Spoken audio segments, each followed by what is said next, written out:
Hey, happy Thursday, everybody. Mark again here at Weatherman Plus. Now, our severe weather that's happening as we go through this weekend into next week has grown more in area. Now, that does not mean it has grown in intensity. It's just grown in size where storms could form. I still stand by my forecast yesterday. There's a lot of capping going on, and these storms are having a real tough time in producing any kind of impacts. Now, I'm showing you the latest information in this video. What you can expect from the severe weather that's trying to form as we go through this weekend into next week. Still showing as we go Monday into Tuesday is going to be some of the strongest days. They even put that Wednesday on there I told you about yesterday. That's going to be strong as well. Now Tuesday could be upgraded and we could see a Thursday. Now for Saturday, you can see thunderstorms in any of this green area. We do have our 5% and we have our 15% for severe weather. Here's your cities and states at risk for the severe weather for Saturday. In fact, you can see the latest update with rapid refresh, which always overhypes these storms a little bit. They're still minor compared to that.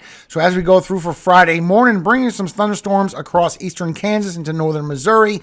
But once we go into Friday evening, this is where it really kicks in for your chances for severe weather as you go by later on into the night. Showing over here for Oklahoma, going into southern Missouri, bringing chances for damage and winds and hail, while these storms form up over here for New Mexico, going a little bit into Colorado. Then as we go through for Saturday, storms are going to produce again over here along Texas, going through Oklahoma into Kansas. Once again, bringing chances for damage and winds and chances for large hail with that. Maybe even an isolated tornado threat if these supercells over here still produce over here for western Oklahoma as you go through for Sunday morning. Still showing we still have a lot of moisture into this weather pattern. We still have a lot of lift as well, and the lift gets stronger. So as we go through for Saturday with our instability into Sunday, it pushes further towards the north. When we go into Monday, this instability gets stronger from Monday. This is where our severe weather actually could start from what I can see. An area in the south central and an area across the north into the Great Lakes. That's what I'm still seeing. The low pressure in the north and the dry line in the south. But as we go into Tuesday, it grows with our instability. A lot of chances for these thunderstorms to form. Now, I'm still showing we have a lot of capping going on until we get to that Monday and Tuesday event. Then the instability is so strong, it's going to break that cap. And showing it will go into Wednesday as well, everybody. And maybe even a Thursday after that. Now, still showing as we go Sunday into Monday, we're going to have a lot of capping going on. Warmer temperatures above that's stopping these storms from producing too high. The high ceiling is not going to be there when you have a lot of warm temperatures aloft. That's typical meteorology one-on-one, everybody. As you go all the way from Monday evening, you still have it all the way until Tuesday when it finally breaks, when we get that cold air forcing coming through. It gets rid of the warmer temperatures above. So Tuesday until Wednesday, we don't have the cap, and that's where the storms are really going to produce. And that's where we're getting the shortwave trough coming through, intensifying our severe weather.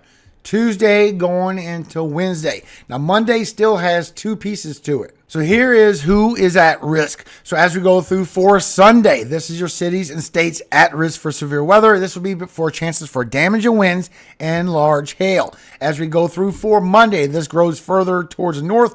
Now you see it's going all the way towards Minnesota and Wisconsin, just like I showed you last couple of days with Colorado State University.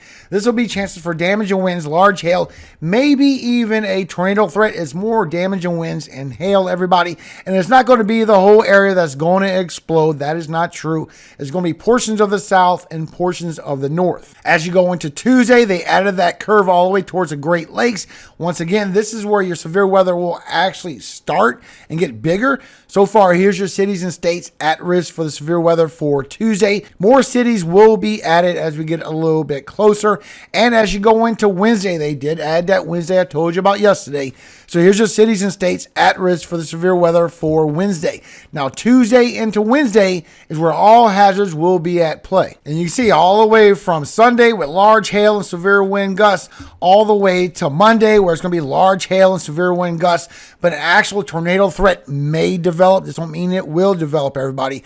Everything will be from Tuesday into Wednesday. And this will be for supercells with large hail, damage and winds, and tornadoes on Tuesday afternoon and evening, where an upgrade also could be possible, everybody. And for our Wednesday, you can also see that we have the chance for Thursday to be added as well. So now that you see what's going on with the dynamics of the atmosphere, I'm going to pick up the forecast from there as we go through for Friday. I showed you them storms already possibly building.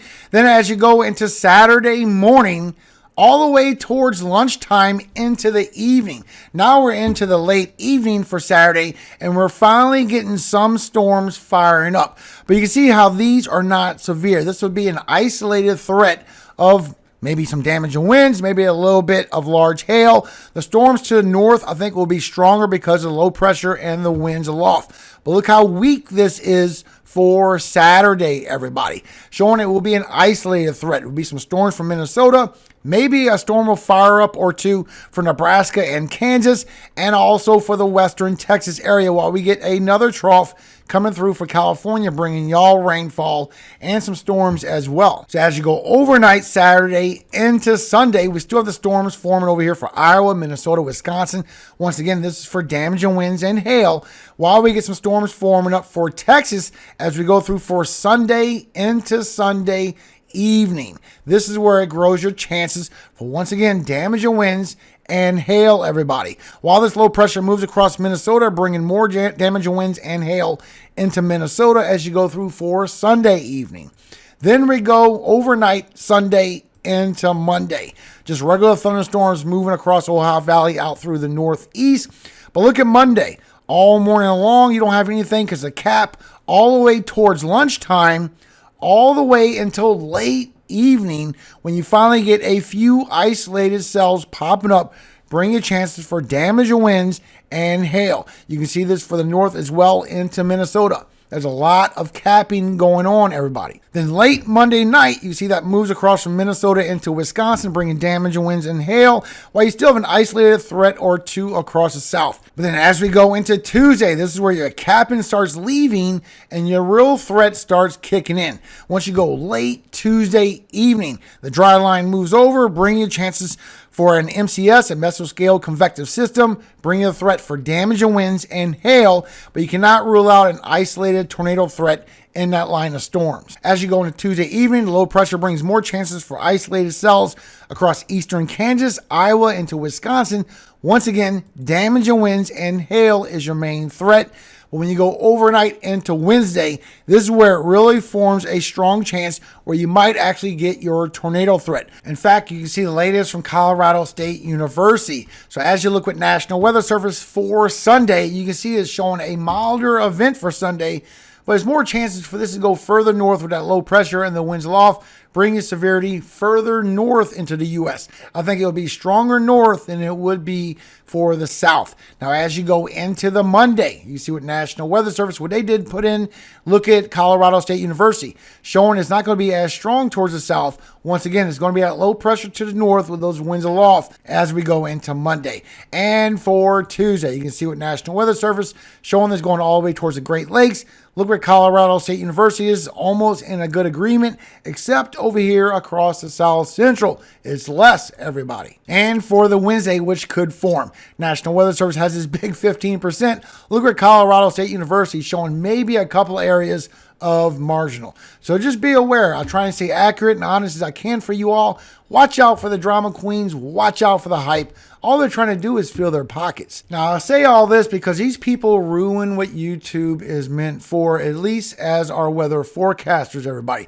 They put so much drama and so much hype on it, and it don't come into fruition. People are getting worn out. They won't even click on a video to see an update because they are worn out from the intensity. That's how it is. They want to keep you discombobulated and scared, so you tune into every single video. Now, I'm seeing a lot of large hail and chance for the damage and winds, so make sure you protect whatever you don't want to get hit with the hail, because I think we're going to see a lot of that. Now, before I go, a quick word from our Father, everybody. Proverbs 12:20 through 23. Deceit is in the heart of them that imagine evil, but to the counselors of peace is joy. There shall no evil happen to the just, but the wicked shall be filled with mischief. Lying lips are abomination to the Lord, but they that deal truly are his delight. A prudent man concealeth knowledge, but the heart of fools proclaimeth foolishness. Amen. Hope you have a very great day, everybody. Everyone here knows how I am. I got to speak the truth, and I got to see foolishness when I see it out there. I got to call it out. And what I'm seeing across the internet is just ridiculous. If it's not big and bad enough, they make it bigger and badder, just trying to make money.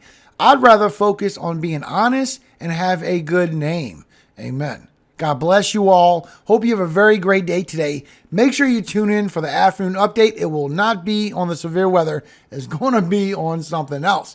And remember, all glory does go to God, our Father in heaven, Yahweh.